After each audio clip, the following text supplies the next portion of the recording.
Assalamualaikum warahmatullahi wabarakatuh. Apa kabar kalian semua? Semoga sehat selalu dan diberikan lindungan pada Tuhan Yang Maha Kuasa. Pada kesempatan kali ini kita akan membahas mengenai strategi pembangunan Indonesia untuk menjadi negara maju. Seperti yang kita ketahui, Indonesia saat ini termasuk ke dalam negara berkembang. Maka dari itu, kita harus berproses ke negara maju demi kehidupan penduduk Indonesia yang menjadi lebih baik. Kita akan mulai dari visi Indonesia terlebih dahulu, yaitu Indonesia yang mandiri, maju, adil, dan makmur. Ini merupakan visi pembangunan nasional tahun 2005-2025. Hal ini kita temukan pada PJP atau pembangunan jangka panjang yang dilaksanakan tahun 2005 sampai 2025. Visi pembangunan nasional ini harus dapat diukur untuk dapat mengetahui tingkat kemandirian, kemajuan, keadilan, dan kemakmuran yang ingin dicapai untuk seluruh warga atau penduduk Indonesia. Kita akan membahas mulai dari visi mandiri terlebih dahulu. Negara mandiri merupakan negara yang mampu mewujudkan kehidupan sejajar dan sederajat dengan negara lain yang telah mengandalkan kemampuan dan kekuatan dirinya sendiri. Oleh karena itu, untuk membangun kemandirian harus membangun kemajuan ekonomi, kemampuan untuk berdaya saing menjadi kunci untuk mencapai kemajuan sekaligus kemandirian. Kemandirian suatu negara tercermin antara lain dari yang pertama, ketersediaan sumber daya manusia yang berkualitas dan mampu memenuhi tuntutan kebutuhan dan kemajuan pembangunannya. Kedua, kemandirian aparatur pemerintah dan aparatur penegak hukum dalam menjalankan tugasnya. Dan ketiga, kebergantungan pada pembiayaan pembangunan yang bersumber dari dalam negeri yang makin kokoh, sehingga kebergantungan pada sumber dari luar negeri menjadi kecil, dan kemampuan memenuhi sendiri kebutuhan pokoknya. Setelah itu kita masuk pada visi maju. Tingkat kemajuan suatu negara dinilai berdasarkan berbagai ukuran. Ditinjau dari indikator sosial, tingkat kemajuan suatu negara diukur kualitas sumber daya manusianya. Suatu negara dikatakan makin maju apabila sumber daya manusianya memiliki kepribadian bernegara, berakhlak mulia, dan berkualitas pendidikan yang tinggi. Tingginya kualitas pendidikan penduduk ditandai oleh meningkatnya partisipasi pendidikan dan jumlah tenaga ahli serta profesional yang dihasilkan oleh sistem pendidikan. Kemajuan suatu negara juga diukur berdasarkan indikator kependudukan yang kaitannya erat dengan kemajuan suatu negara. Negara yang sudah maju ditandai dengan adanya laju pertumbuhan penduduk yang lebih kecil, angka harapan hidup yang lebih tinggi, serta kualitas pelayanan sosial yang lebih baik. Kemandirian dan kemajuan suatu negara tidak hanya dicerminkan oleh perkembangan ekonomi semata, tetapi mencakup aspek yang lebih luas. Kemandirian dan kemajuan juga tercermin dalam keseluruhan aspek kehidupan, dalam kelembagaan, peranata-peranata, dan nilai-nilai yang mendasari kehidupan politik dan sosial. Kemudian kita masuk pada visi yang terakhir, yaitu adil dan makmur. Pembangunan negara Indonesia tidak hanya sebagai negara yang mandiri dan maju, tetapi juga negara yang adil dan makmur. Sebagai pelaksana dan penggerak pembangunan sekaligus objek pembangunan, rakyat mempunyai hak baik dalam merencanakan, melaksanakan, maupun menikmati hasil pembangunan. Pembangunan haruslah dilaksanakan dari rakyat, oleh rakyat, dan untuk rakyat. Oleh karena itu, masalah keadilan merupakan ciri yang menonjol dalam pembangunan nasional. Keadilan dan kemakmuran harus tercermin pada semua aspek kehidupan, seperti semua rakyat mempunyai kesempatan yang sama, memperoleh lapangan pekerjaan, mendapatkan pelayanan sosial, pendidikan, dan kesehatan, mengemukakan pendapat, melaksanakan hak politik, mengamankan dan mempertahankan negara, dan mendapatkan perlindungan serta kesamaan di depan hukum. Dengan demikian, negara yang adil adalah negara di mana tidak ada diskriminasi dalam bentuk apapun, baik antar individu, gender, maupun wilayah. Negara yang makmur adalah negara yang sudah terpenuhi seluruh kebutuhan hidupnya, sehingga dapat memberikan makna dan arti penting bagi negara-negara lain di dunia. Selanjutnya kita masuk pada tahapan dan skala prioritas. Pembangunan jangka panjang atau PJP membutuhkan tahapan dan skala prioritas yang akan menjadi agenda dalam rencana pembangunan jangka menengah. Setiap sasaran pokok dalam 8 misi pembangunan jangka panjang dapat ditetapkan prioritasnya dalam setiap tahapan. Adapun tahapan dan skala prioritas pembangunan nasional sebagai berikut ini.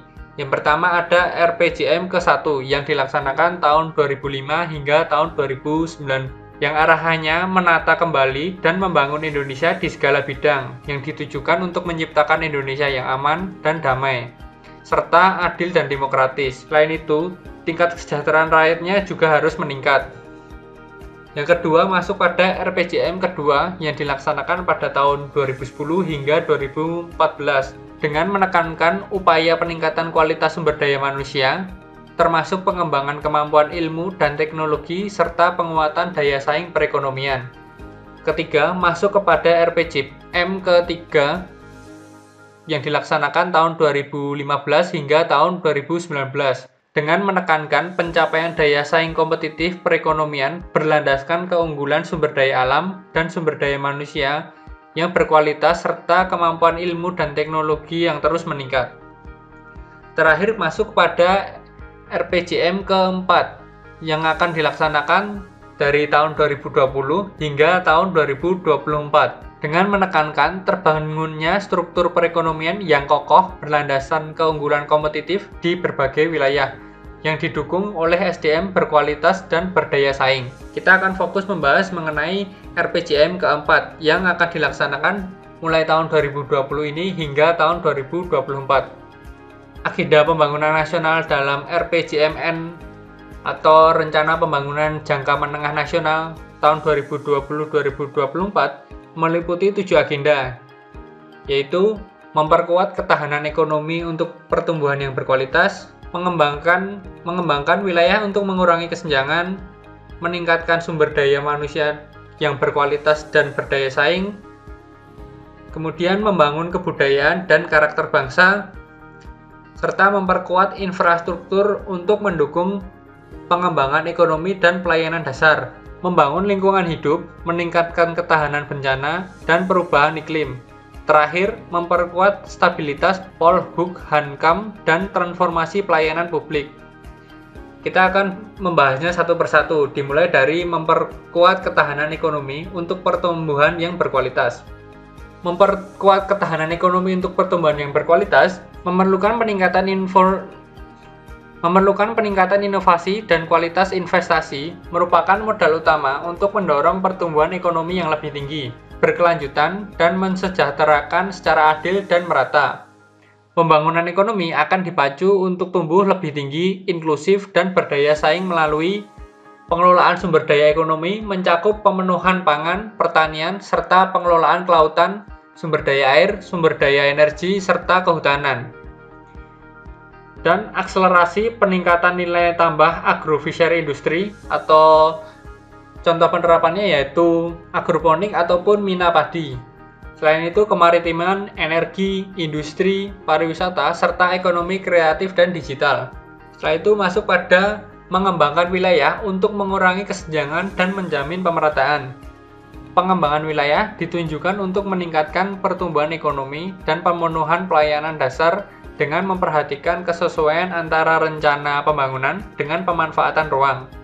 Pengembangan wilayah yang mampu menciptakan kesinambungan dan keberlanjutan dapat dilakukan melalui: pertama, pengembangan komoditas unggulan daerah; kedua, pemekaran pusat-pusat pertumbuhan ke wilayah yang belum berkembang; ketiga, peningkatan daya saing wilayah yang inklusif; keempat, memperkuat kemampuan sumber daya manusia dan iptek berbasis kewilayahan dalam mendukung ekonomi unggulan daerah, serta meningkatkan IPM atau Indeks Pembangunan Manusia melalui pemenuhan pelayanan dasar secara merata.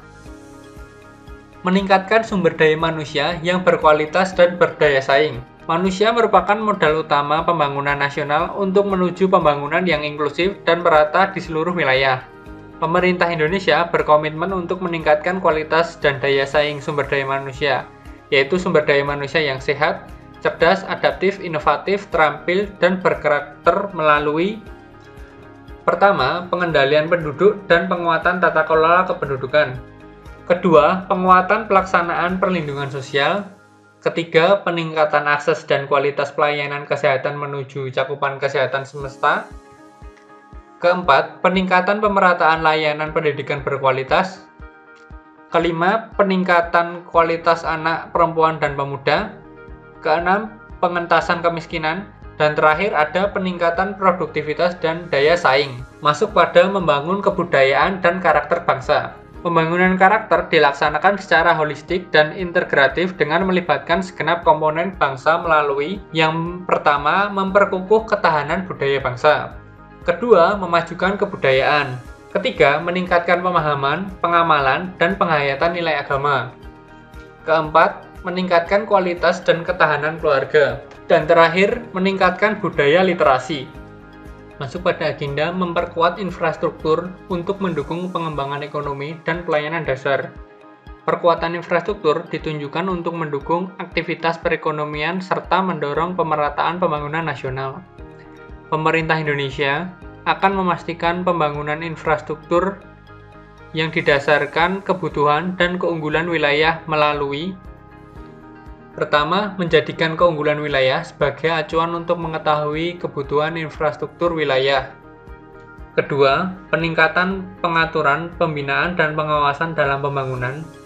Ketiga, pengembangan infrastruktur perkotaan berbasis TIK. Keempat, rehabilitasi sarana dan prasarana yang sudah tidak efisien. Terakhir, mempermudah perizinan pembangunan infrastruktur. Masuk pada agenda ke-6, yaitu membangun lingkungan hidup, meningkatkan ketahanan bencana, dan perubahan iklim. Pembangunan nasional perlu memperhatikan daya dukung sumber daya alam dan daya tampung lingkungan hidup, serta kerentanan bencana dan perubahan iklim.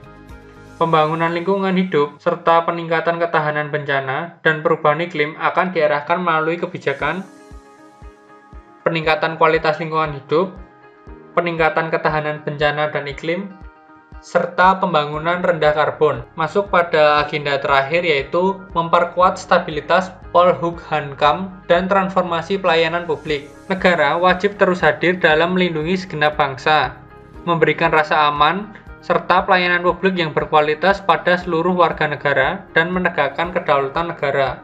Pemerintah akan terus berupaya meningkatkan tata kelola pemerintahan yang baik dan transparan, serta dapat diakses oleh semua masyarakat melalui reformasi kelembagaan birokrasi untuk pelayanan publik berkualitas. Kedua, meningkatkan hak-hak politik dan kebebasan sipil. Ketiga, memperbaiki sistem peradilan, penataan regulasi, dan tata kelola keamanan cyber. Keempat, mempermudah akses terhadap keadilan dan sistem anti korupsi. Dan kelima, mempermudah akses terhadap pelayanan dan perlindungan warga negara Indonesia di luar negeri. Itu tadi ketujuh agenda dari RPJMN tahun 2020 hingga tahun 2024. Terima kasih atas perhatiannya. Mohon maaf bila ada salah kata. Bila ada yang ingin ditanyakan, silahkan menghubungi Bapak melalui WA pribadi. Assalamualaikum warahmatullahi wabarakatuh.